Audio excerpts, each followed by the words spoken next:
Bonjour à tous et bienvenue dans une nouvelle vidéo sur quoi les enjeux de la tech du web, vous le savez. Je suis Victor Besset, je suis spécialiste enseignant sur les questions du numérique, les enjeux de la tech et du web. Mais ça, vous le savez, je suis aussi journaliste musical tech et web. Et on se retrouve, comme chaque mercredi, pour une nouvelle, ou presque, parce que des fois je fais des pauses, pour une nouvelle vidéo sur les enjeux de la tech et du web. Aujourd'hui, on va parler des outils qui vous permettent de vérifier si une image est générée par IA. Alors, les vidéos, je les tourne assez à l'avance. Normalement, cette vidéo, elle va arrivé en avril 2025 et aujourd'hui on est le 2 novembre 2024. Vous voyez, je prépare à l'avance. Bref, tout ça pour vous dire une chose, qu'on verra si les choses ont changé ou pas, mais je pense qu'il y a pas mal de choses que je vais dire qui sont universelles. Au pire, je referai ma vidéo. Ne vous inquiétez pas. Si ça se trouve, vous ne verrez jamais ce que je suis en train de dire là, ou ce sera peut-être simplement coupé au montage, on ne sait pas. Bref, tout ça pour dire que on a beaucoup d'outils gratuits, payants, qui vous permettent de dire si une image est générée par IA. Prudence, prudence, prudence, prudence. J'insiste lourdement là-dessus parce que la plupart de ces outils, quand vous prenez une image et que vous la mettez dedans, que ce soit une image générée par IA ou non, il peut se tromper totalement. On a vu des outils, je repense à cette affaire, on avait donc une image qui montrait des personnes qui étaient dans un avion, qui retournaient ou qui allaient en Israël combattre. Le problème de cette image-là, c'est que on avait au premier plan quelqu'un qui se baissait comme ça et l'oreille était floue et le nez était un peu bizarre. Mais vous le savez, si vous faites une photo et que d'un coup vous bougez comme ça, votre visage va être cauchemardesque. C'est normal.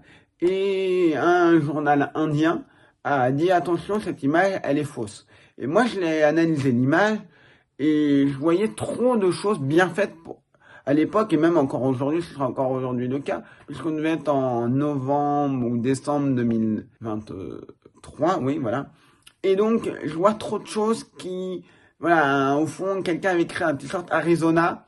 Non, les personnes au fond n'ont pas l'air totalement cauchemardesques parce que généralement les clients ont du mal à faire des trucs. Là, et pourtant, la personne l'avait mis dans 2 ou 3 outils et s'est dit, les 2 ou 3 outils m'ont dit que c'était de l'IA, donc allez, go. Et en fait, ce que ça donne, c'est un pourcentage. Beaucoup de ces outils vont vous donner un pourcentage. Par exemple, 57% sûr que c'est de l'IA. 86% sûr que c'est de l'IA. Certains vont vous donner des résultats en vous disant c'est peut-être Midjourney, c'est peut-être Dali, c'est peut-être etc., etc. Je précise, pour ceux qui n'y connaissent rien, ce sont des outils qui permettent de générer des images par IA.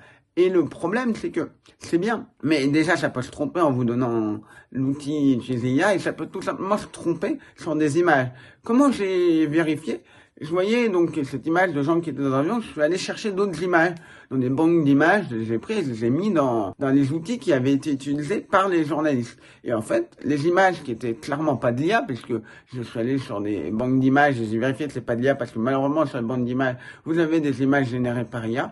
Bref, tout ça pour dire que quand j'ai fait ça, j'ai vu que tous les outils se trompaient qu'ils avaient utilisés. J'ai utilisé un autre outil que moi j'aime bien qui s'appelle Hive Modération. Je suis pas partenaire avec eux, c'est pas sponsorisé par eux, mais ce que j'explique, c'est eux ont intérêt à ce que leur outil soit à peu près performant. Mais ça veut pas dire qu'il va faire des erreurs. Je l'ai vu faire des erreurs assez grossières et qui ont pu parfois être corrigées, parfois pas encore.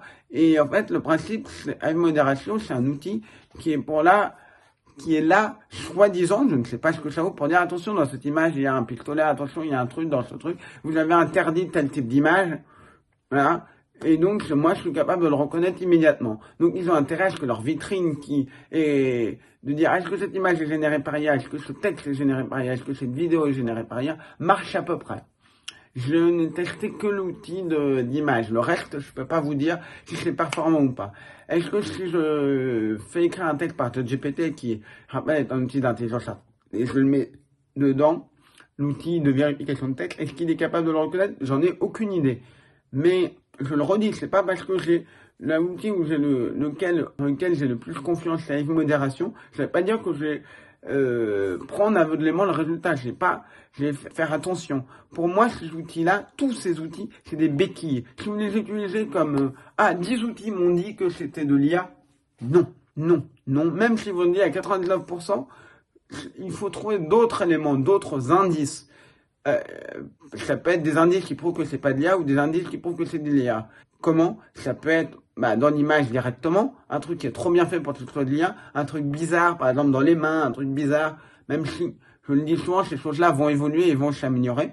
Mais ça peut être aussi hors image, c'est-à-dire qui a posté l'image, est-ce qu'on la retrouve ailleurs, est-ce qu'on la retrouve sur des forums, des blogs, à une date antérieure à de l'IA, et on vérifie bien que c'est pas antidaté, parce que vous pouvez très bien ouvrir un forum, pardon, on va dire plutôt pas un forum, on va dire un site, un blog, et dire que la photo, et mettre à une date qui est antidatée sans forcément que ça se voit. Voilà, donc mettre une photo que vous avez créée par IA et vous la mettez au 10 janvier 2011 par exemple. Et les gens vont dire ah bah non c'est pas de l'IA. Donc toujours aller chercher, fouiller. Est-ce que des journalistes ont débunké? Pourquoi ces outils se trompent? J'avais testé l'outil de Hive Modération au tout début et à un moment j'avais mis la fameuse image du pape en doudoune.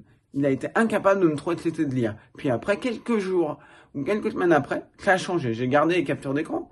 Et parce que je trouvais ça intéressant, je le montre dans mes cours. Et en fait, ce qui était hyper intéressant là-dedans, c'est de se rendre compte qu'en fait, parce qu'il n'avait certainement pas été bien entraîné. Je veux dire, s'il y a un nouveau modèle d'IA qui arrive, qui n'est basé sur rien, qui fait qui existe, peu importe, imaginez, un outil, une modération ou un autre, il va pas être capable de le reconnaître parce qu'il n'a rien dans sa base de données. Il va dire, non, pour moi, j'ai inconnu au bataillon, donc ça doit être une véritable image. À un moment, je le redis, on avait une image, je crois, 2 sœurs en Allemagne en 1906, qui avait pas mal circulé, et les outils disaient, oui, je suis sûr que c'est de l'IA, d'autres, non, c'est pas de l'IA.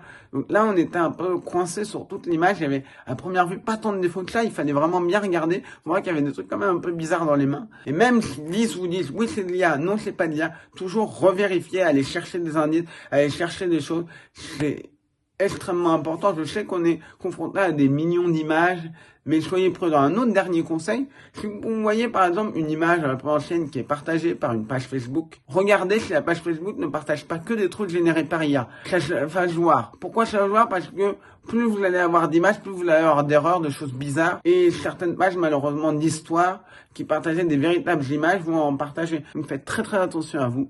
On se retrouve très bientôt, normalement la semaine prochaine, pour une nouvelle vidéo sur les enjeux de la tech et du web.